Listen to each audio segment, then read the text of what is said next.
ఈరోజు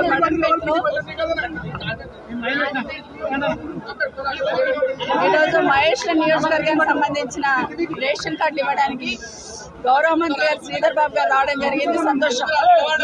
కానీ రేషన్ కార్డులు ఇస్తున్నప్పుడు కూడా పార్టీ పరంగా ఇస్తున్నట్టు ప్రోటోకాల్స్ పక్కన పెట్టి పార్టీ పరంగా ఉన్న మాజీలను అందరిని కూడా తీసుకొచ్చి స్టేజ్ మీద కూర్చోబెడితే ప్రభుత్వ కార్యక్రమం అని చెప్తున్నారు మంత్రి గారు, ప్రోటోకాల్ పాటించాలని రిక్వెస్ట్ చేయడం జరిగింది. అయినా కూడా మంత్రి గారు ఇగ్నోర్ చేసి దాన్ని స్టేజ్ మీద వాళ్ళని అందరిని అట్లే కూర్చోబెట్టడంలో ప్రయత్నం చేయడంలో నేను బైకాట్ చేసి బయటికి రావడం జరిగింది. నాతో పాటు ఉన్న వాళ్ళందరినీ ఎన్ని రకాలుగా పోలీసు వాళ్ళు మా కార్యకర్తల మీద దాడి చేసే ప్రయత్నం చేశారంటే నిజంగా దాన్ని బాధాకరం.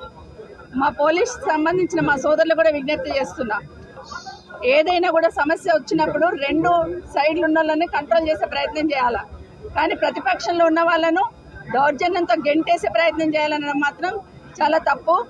నేను వెళ్తున్నానని చెప్పగానే ఏసీపీ గారే నన్ను బయటికి తీసుకొచ్చే ప్రయత్నం చేశారు. పోలీసు వాళ్ళని అడ్డం పెట్టుకొని ఎన్ని రోజులు పాలన చేస్తారనేది ఖచ్చితంగా ప్రభుత్వం ప్రశ్నించాలి.